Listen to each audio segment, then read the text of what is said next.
name is Ekta Jaiswal. I'm from the legal firm, Legal Swan firm, which provides 360-degree solutions against bullying, harassment, and discrimination, and aims to promote diversity, equity, inclusion, and belonging. Today, I am in conversation with Oviana Fathul Jannah. She is a child rights advocate from Indonesia. A little bit about Ovi. She's a child rights advocate, as I said, and promotes the fulfillment of children's rights to protection from violence. She tries to prevent children from being a victim of child sexual abuse and exploitation. During her work in ECPAT, Indonesia, ending the sexual exploitation of children since 2014, Ovi has an impressive track record in project organization, fundraising, advocacy, and human rights. So, Ovi, if you can tell us a little more about your work that you are doing in this space. Okay, thank you so much, Ekta. Hello, everyone, all the participants. Thank you so much for involving me in this event. And then my name is Ovi. I am from ECPAT Indonesia. Actually, ECPAT Indonesia is one of the leading organization to eliminate sexual exploitation of children in Indonesia. Now I work in Indonesia as a project manager for Down to Zero program, stepping up the fights against sexual exploitation of children. And currently we are focusing on involving the financial sector to combat sexual exploitation of children. And before that, I also become a project manager for a program related to online child sexual abuse material together with the Ministry of Women Empowerment in Indonesia and the biggest platform, Meta. So we have like an online campaign related to online safety for children, youth, and also for parents. Yeah. Okay, so to start with, thank you for the detailed explanation about your work, Ovi. Um, I think the audience would be interested to know what are the key child safety laws and regulation in Indonesia to protect children from trafficking and sexual exploitation. Okay, thank you so much for the question. So actually, Indonesia has several laws for countering trafficking and also sexual exploitation. We have like law number 35 of 2014, specifically talking about child protection. So this law is also referred to the Convention of the Right of the Child. And in this law, we define what is the children, and then we guarantee the children rights, and also we regulate the punishment for the offender that doing discrimination and the violence against children. So this is like a main law in Indonesia. And then we also have specific law on human trafficking. It is law number 21 of 2007 on the elimination of the trafficking. So we also in this law there is a definition and also the form of the human trafficking, including the sexual exploitation. And then in this law, we regulate the punishment and also how to prevent and handling the human trafficking cases. And also in this law, we identify the human trafficking with the three components, which is the process, the way, and also the purposes. And then we also have the law for pornography, law number 44 of 2008. And then also the law number 11 of 2008 is about electronic information and transaction. Since now trafficking and sexual exploitation also facilitated by the technology, by the social media, so somehow this law also useful for the case of trafficking and sexual exploitation. It also regulate about the child pornography and cyber crime that happen to children. And then also this law will give addition punishment like 1/3 of the maximum criminal threat when the case involving children. And then we also have a new law that just came up in 2022. It calls the law on sexual violent crimes. And this law is giving the victims, the children, the disability, and also the woman victims who get a protection and also rehabilitation. So now our victims of sexual exploitation have like more guarantee of their protection and also rehabilitation.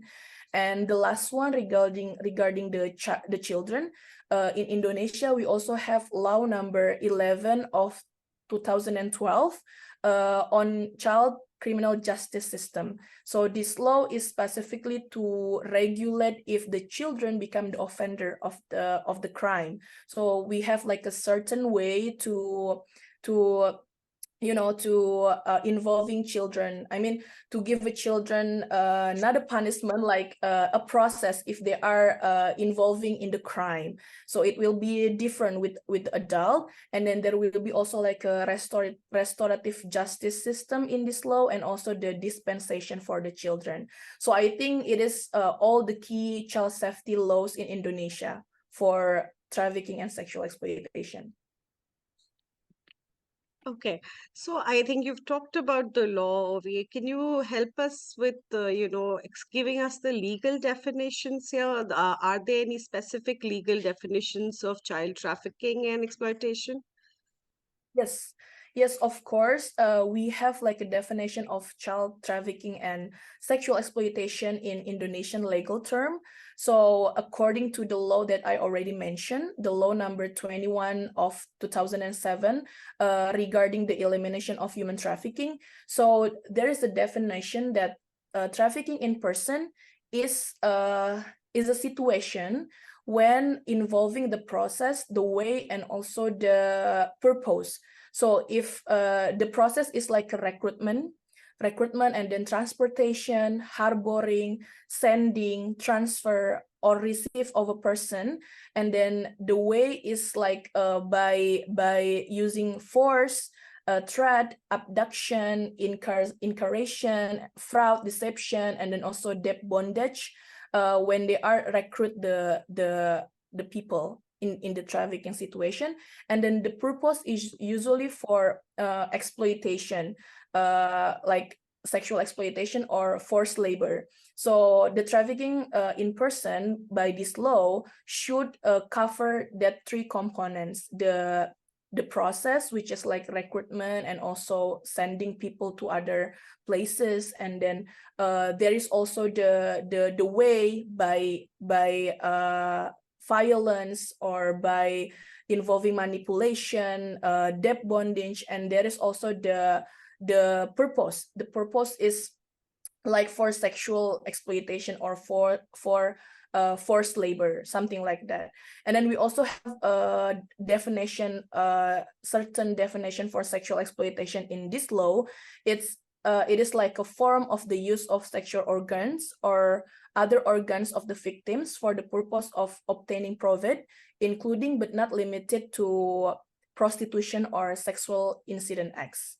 And if it's happened to children, because you asking me the definition of children, child trafficking, we can also refer to the law of child protection in Indonesia. So we define children as someone under 18, and also someone who's still in the womb. It is a children. So if these children, if these people under 18, involving in that process, so they are the victim of child trafficking. Yeah. Great. I think so. It does. Indonesia does seem to have a very robust law around it, and I think there's a lot of work Yeah. happening.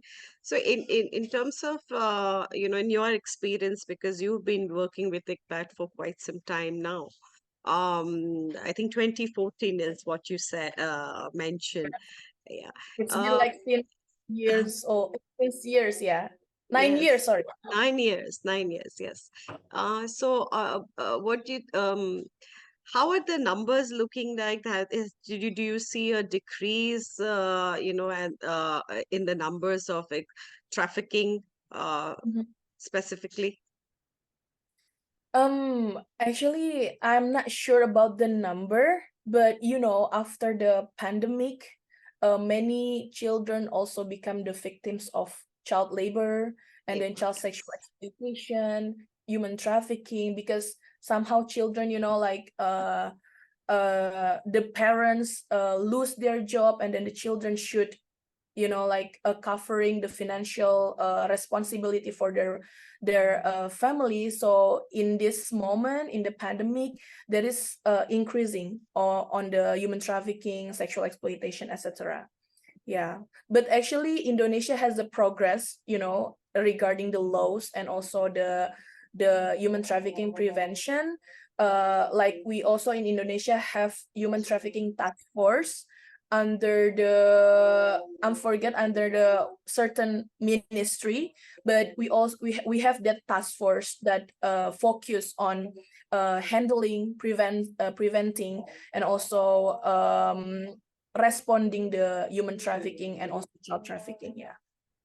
Right.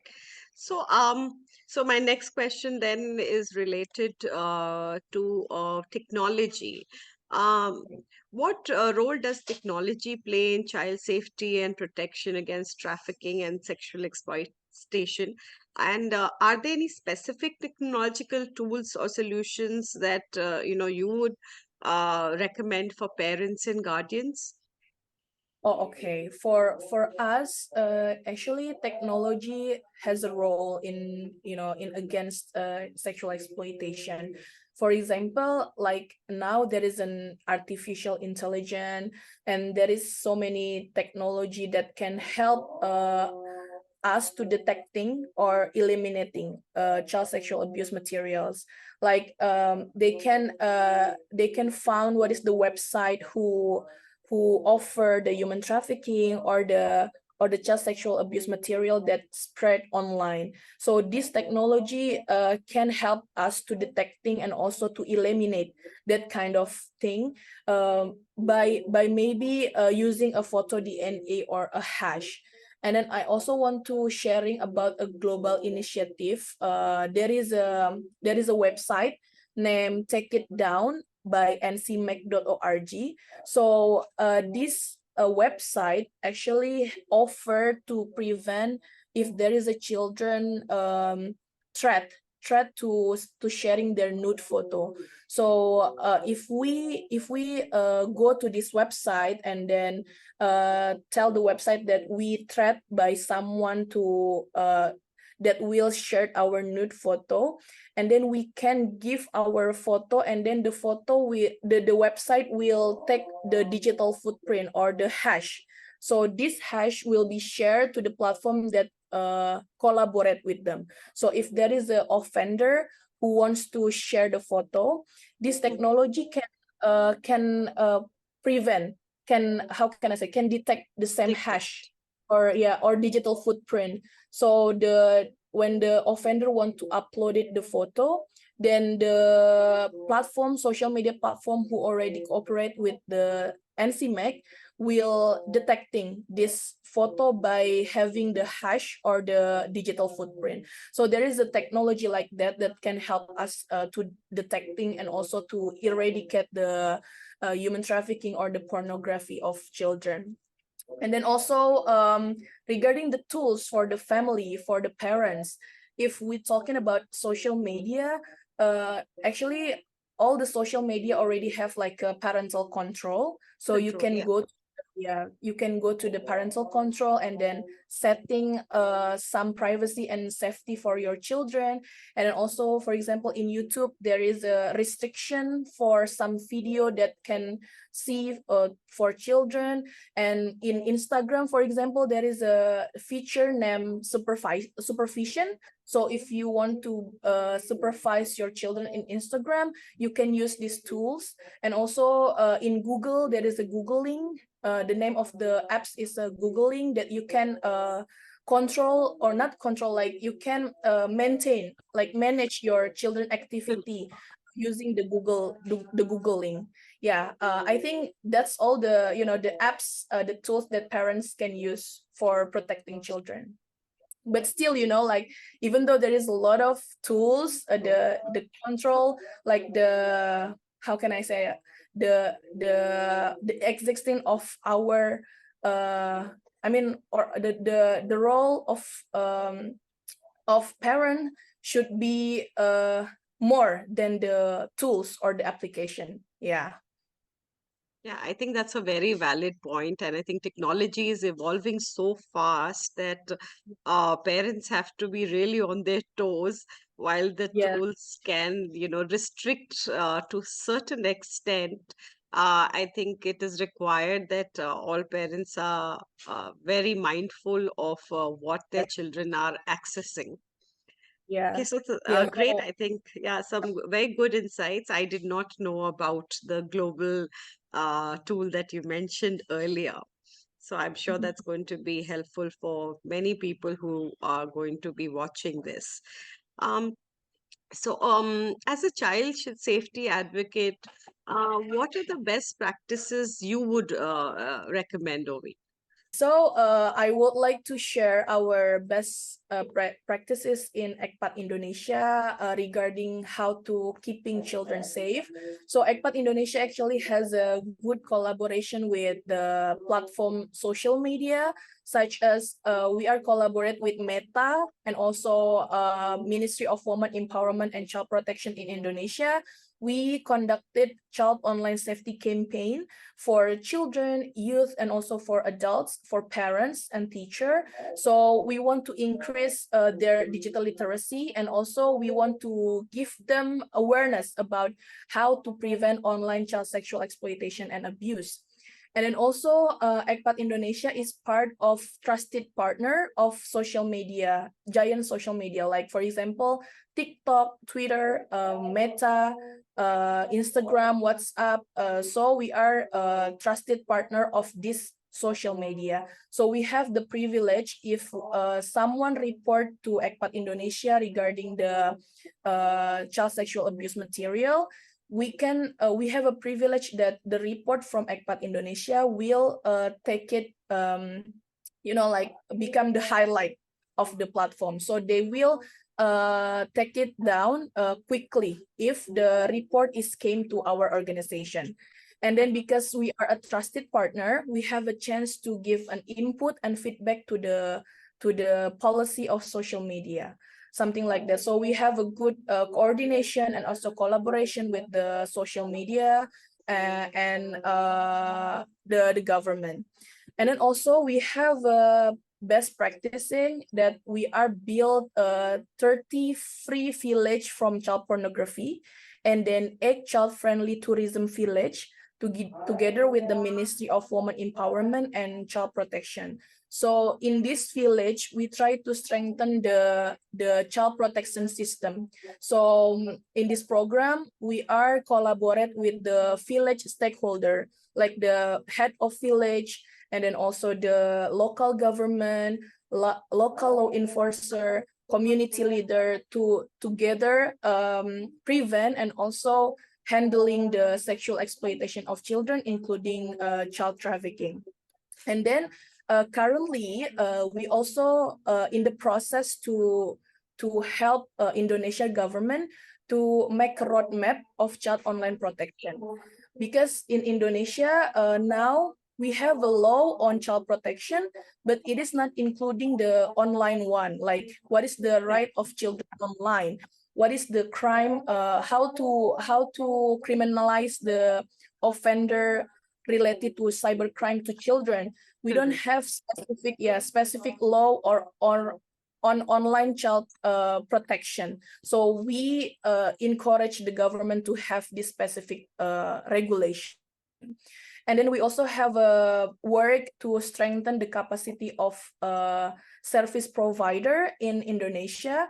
Like we give them understanding to how they can give a best response to the sexual exploitation of children victims, because sometimes it's different to handling the victims of sexual exploitation than other crime. Yeah, so that's our work for keeping children safe. I think you're doing a fantastic work, and I think lots is being done. Anything else you would want to share? Because I think we've covered a whole lot of topics already. You've talked about the law, Yes. you've talked about technology, and Yep, yep. some other practices. Anything else that you feel you want to add and you want everyone to be aware of it? Yeah, what I wanna share something like in Indonesia, we have so many laws. If you already see like heard that I mentioned several laws, but still, Ekpat Indonesia have an opinion that the implementation should be, like better. So the law already there, but the implementation should be better in protecting of children, especially to increase the awareness of the law enforcement to have like a child victim perspective. And then also, as I mentioned as well, is it really important to have like a special regulation for sexual exploitation of children online, especially? For example, like who criminalized the offender of live streaming related to child sexual abuse, and then the grooming, child grooming. Now in Indonesia, we still difficult to count or to catch offender who grooming children. So we don't have that law. So in Indonesia now, we kind of have like an effort to urge the government to have this kind of law. Yeah. So I think that's another thing that I want to share. Okay, thank you so much, Ofiana. I think what you've shared with us will be really helpful for many people and across the globe. I think there's some good practices to pick up from here. So, thank you so much, and thank you for your time. Thank you.